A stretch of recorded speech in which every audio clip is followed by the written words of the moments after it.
жылыту жүйесін жасақтау секция, инновациялық экологиялық бизнес идеялар.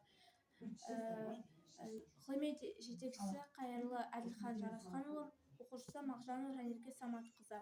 Күн энергиясының пайдасы. Қазіргі уақытта қалдықтардан баламалы энергия көзін алу жаһандық мәселелердің бірі болып табылады. Әрине, экологияға және экономикаға көп шығын келтіріп, зиян келтіретін қалдықтарды залалсыздандыру қажет. Алайда қазіргі уақыттағы біздің елдің дамуы экономикалық және техникасына байланысты бұндай қалдықтарды оңай кетіру мүмкін емес. Сондықтан адамдар осыған байланысты көп шаралар мен бағдарламалар қабылдады. Бұл бағдарламардың бірі пайда болған зиянды улы қалдықтарды арнайы қоймаларға көшіру болып табылады. Бірақ уақыт өте келе қазіргі уақытта адамдар зиянды және улы заттарды өңдеу арқылы экономикалық мүмкіншіліктерді ашуда.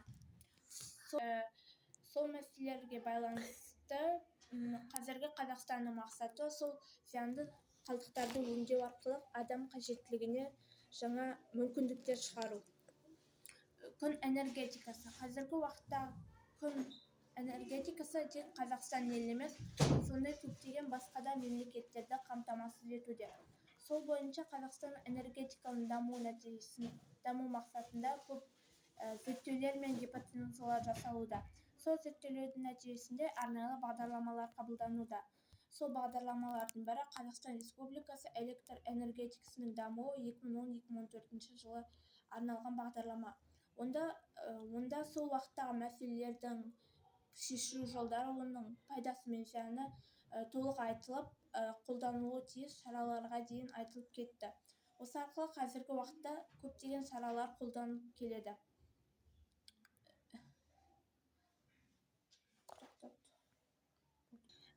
Бұл тұрмыста қатты қалдықтарды игерудің жаңа жоспары, жылу алмастырудың корпусы, вакуумдық турбалар, ағашта тірек. Бұның барлығы қазіргі уақыттағы қалдықтардан жасалған күн жылыту схемасы болып табылады. Бұл ғылыми жобаның мақсаты тұрмыстық қалдықтарды пайдалануда күннен жылу энергиясын алу. Бұл күн коллекторлардың алғашқы сұлабасы болып табылады. Мұнда әртүрлі қалдықтардан жасалған күн жылу бергіш коллекторлар. Бұл ғылыми жобаның негізгі мақсаты тұрмыстық қалдықтарды пайдаланып күннен жылу энергиясын алу. Ал зерттеудің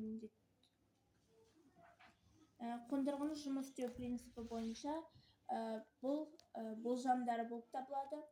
Сондағы уақытқа байланысты жылу мөлшері беріледі.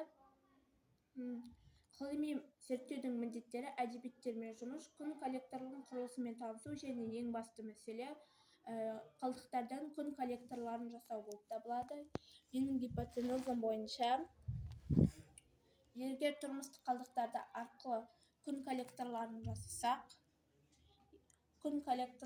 жасасақ, зерттеудің практикалық маңыздылығы, қоршаған ортаның ластануы және олардың түрлері туралы түсініктерді оқушыларға ұғындыру, экономика-экологиялық тұрғысынан пайдалану және мектеп оқушылары арасында қарым-қатынас мәдениетін және ұстамды мінез-құлықты насихаттау, тұрмыстық қалдықтардан жасалған күн коллекторларының артықшылықтарын анықтап көрсету және сынып сағаттарында өткізілген және көрсетілген нәтижелер бойынша оқуда қолдану, ғылыми жұмыстың жинақтылығы, тұрмыстық қалдықтарды қолдану жылыту жүйесін құрастыру. Бұл жылыту жүйесі көптеген ауылды жерлерде және саяжай, жылыжайларға пайдасын тигізетіні анық.